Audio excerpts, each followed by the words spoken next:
Okay guys, let's take a look at today's lesson. So what we're looking at today is day 3 of solving trig equations. I know you're probably so excited, right? Day 3, woo! And these are never going away, which is even more exciting. We have another day, day 4, but we also are going to have one of these on every quiz or test for the rest of the school year. It's fantastic. So let's take a look at what we have going on.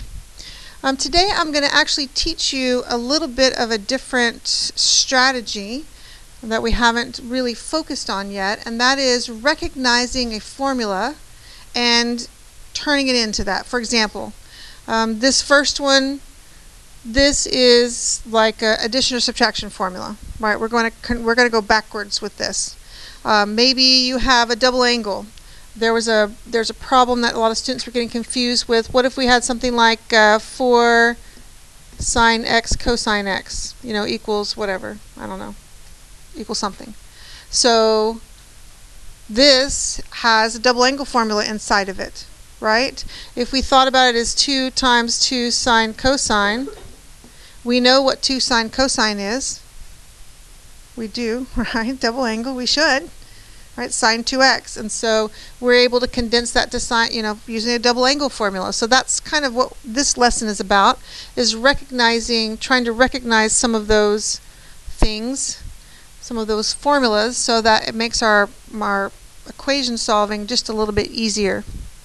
So on the first one, this one, it's cosine cosine minus sine sine. That should kind of bring our memory back to one of the cosine addition or subtraction properties. Remember cosine is the not nice one, right? If you ask cosine to add, he's going to subtract, and he has to go first, right? So this one would be a cosine addition property, right? That had been expanded out. So let's condense it. Let's bring it back in. So this would be the same as cosine of x plus pi over 5 equals root 3 over 2. Okay, so that is much easier to deal with than what we originally had. So is this the only way that we could solve this problem? No. I mean, I could get that value, although actually pi over 5 isn't a unit circle value, so I'd have to do something crazy like, I don't know, make that an addition or subtraction property. It would be very complex if I didn't do it this way. So we're going to stick with this way. And here's where we ignore the argument and we ask ourselves, where is cosine root 3 over 2? So we do our unit circle values. Let's see, cosine root 3 over 2 would be here and here. I'm going to write a general, it is actually asked for all solutions, so I need to write general solutions for this. So this would be at what, pi over 6, and I'm just going to do the positive rotation of 11 pi over 6. You could do a negative rotation if you wanted to. That would be fine. So we want to set this x plus pi over 5 equal to my first unit circle value, which is pi over 6. So x is going to be negative pi over 5 plus pi over 6. Okay, so we get a common denominator. We got a lot of people in here, students very good with fractions. So I'm not really worried about you being able to find a common denominator.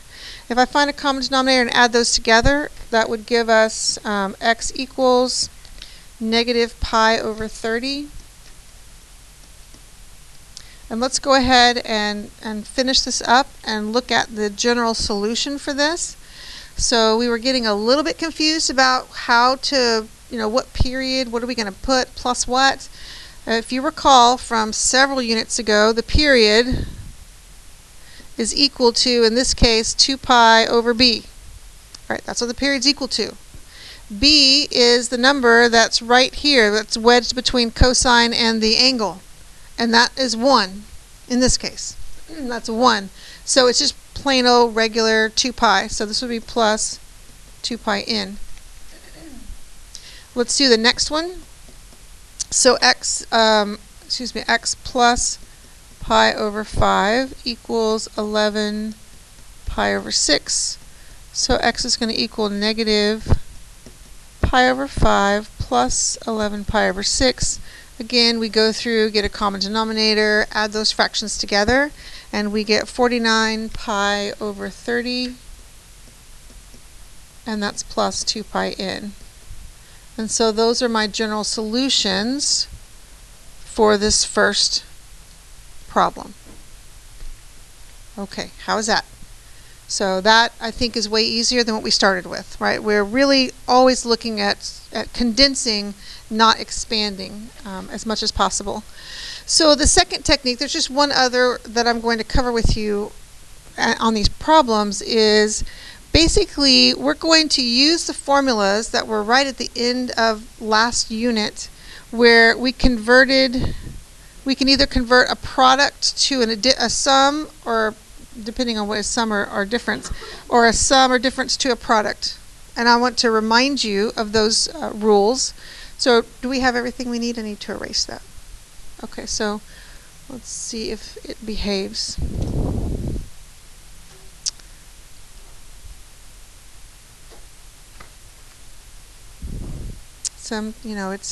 It's acting up a little bit these days. That's okay. If I hit it again, it's gonna, go black.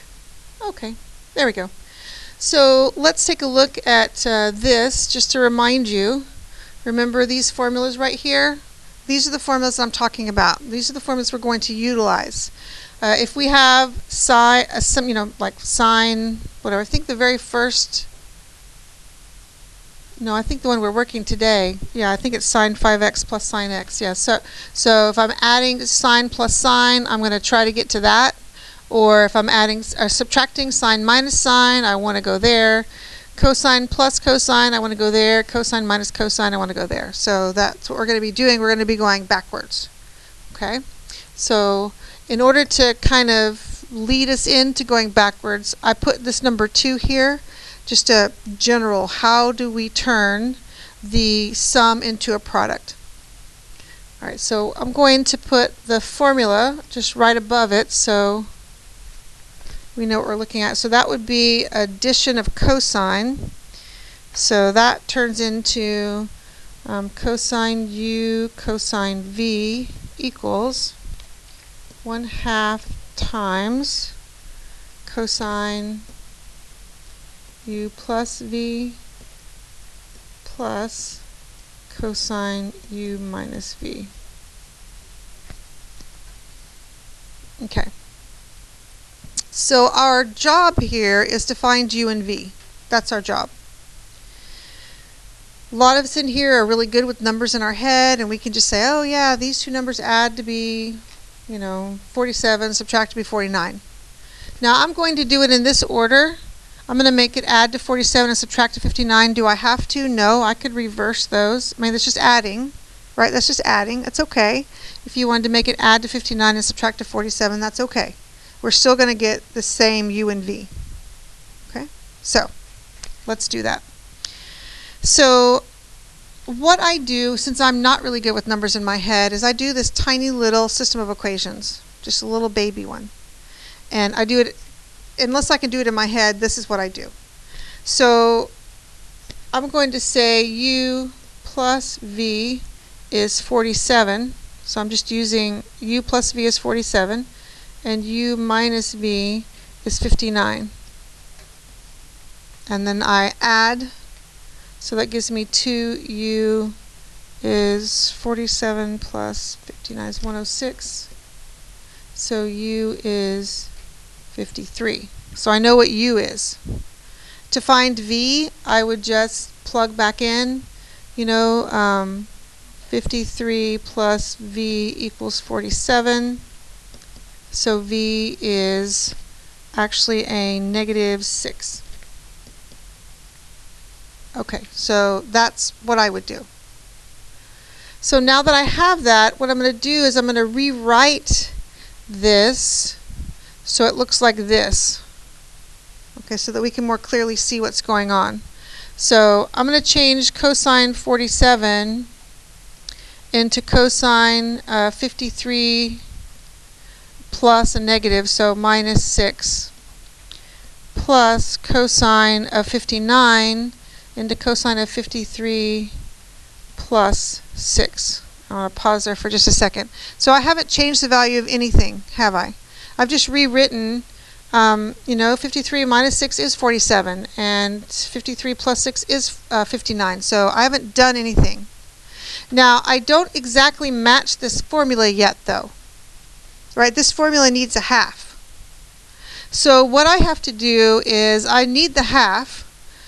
Okay, I need the half, but I am not allowed to change the value of this expression. So I have to multiply that by 2. Okay, I basically just undid, right? So I need the half for my formula, but I'm not allowed to just multiply by a half anytime I want to, right? So I need to counter that by multiplying by 2. So this portion right here is going to turn into this. Right? This portion is going to turn into that, and I'm going to have a 2 left over. So I have 2 cosine 53 cosine negative 6. I have an even-odd property here that I need to utilize to simplify. We know cosine, is cosine even or odd? Cosine is even. So my final answer would be 2 cosine 53 cosine 6. So that's demonstrating how we are going to take this and convert, because let's think about the alternative. We can't have a multiple angle in the same equation as a single angle. So our job, if we chose to do it a different way, would be to get rid of that 5x. And no, we can't divide by 5, right? We don't do that. I would have to do all kinds of crazy addition or subtraction properties. It would be expanded. It would be gigantic, right? So that really isn't a feasible way to solve this problem. So the other way would be doing this. This is what we're going to do. We're going to convert. We're going to turn this sum into a product, because we know when we multiply things to get 0, that's okay. That's what we work for, right? We multiply to get 0. So let's take this and go backwards.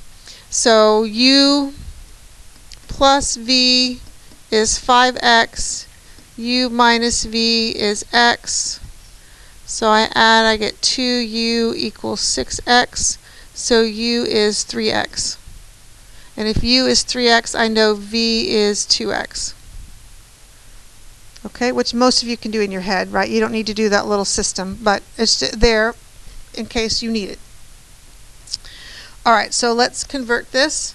So we have sine of 3x plus 2x plus sine of 3x minus 2x. And okay, that equals 0. I need the half. And I need the 2. Okay.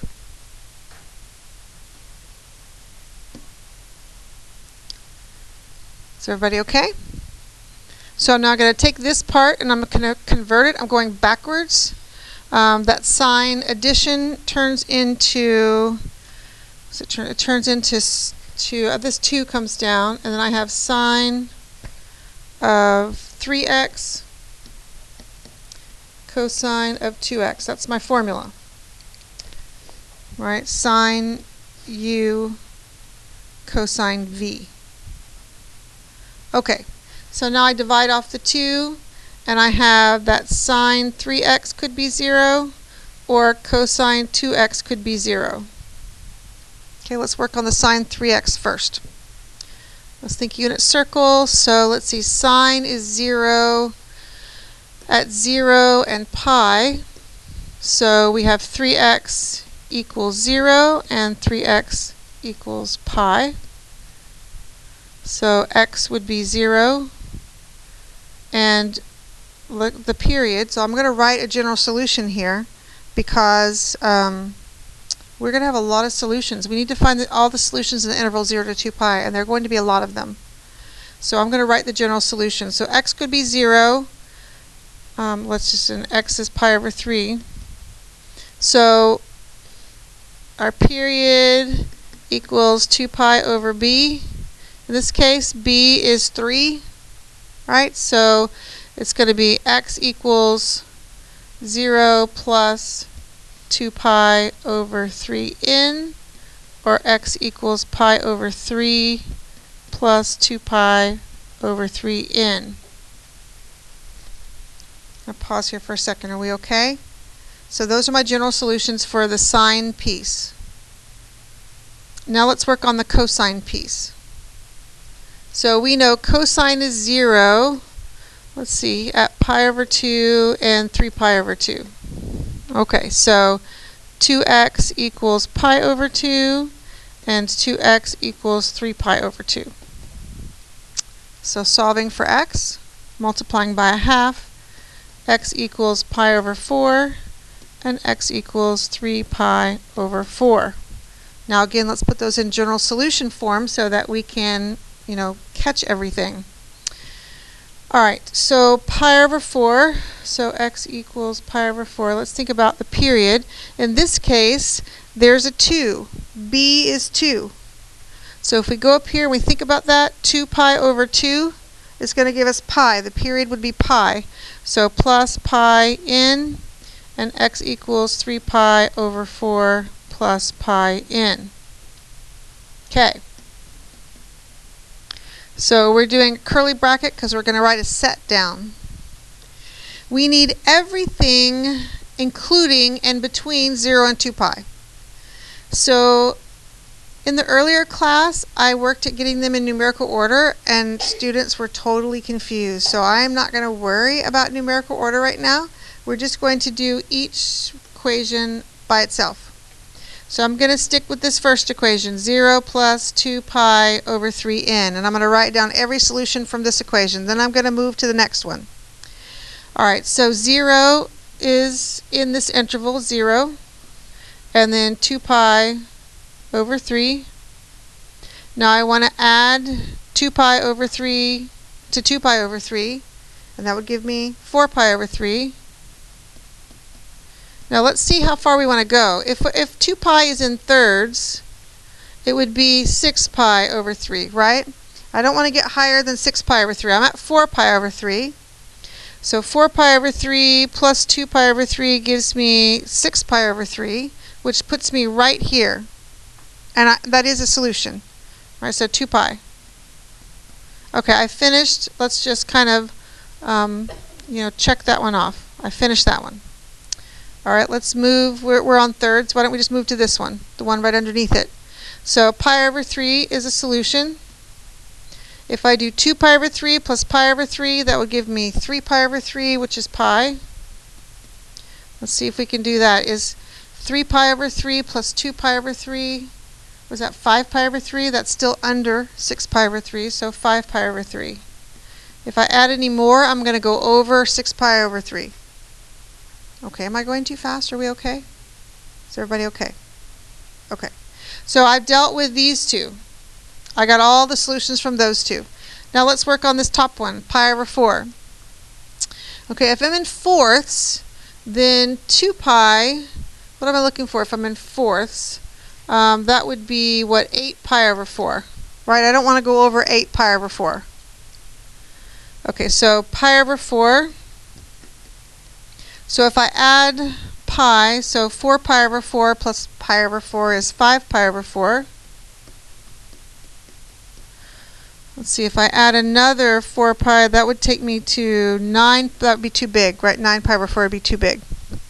Okay, so that's everything from there. The last one, 3 pi over 4. So let's add pi to 3 pi over 4. Let's see, 3 pi over 4 plus 4 pi over 4 would be, 7 pi over 4? And my cap is 8 pi over 4, so I'm done. You're like, yay, we're done. That one was kind of intense. 1, 2, 3, 4, 5, 6, 7, 8, 9, 10. We had 11 solutions on that one. Okay? All right. How are we doing? We okay? Okay.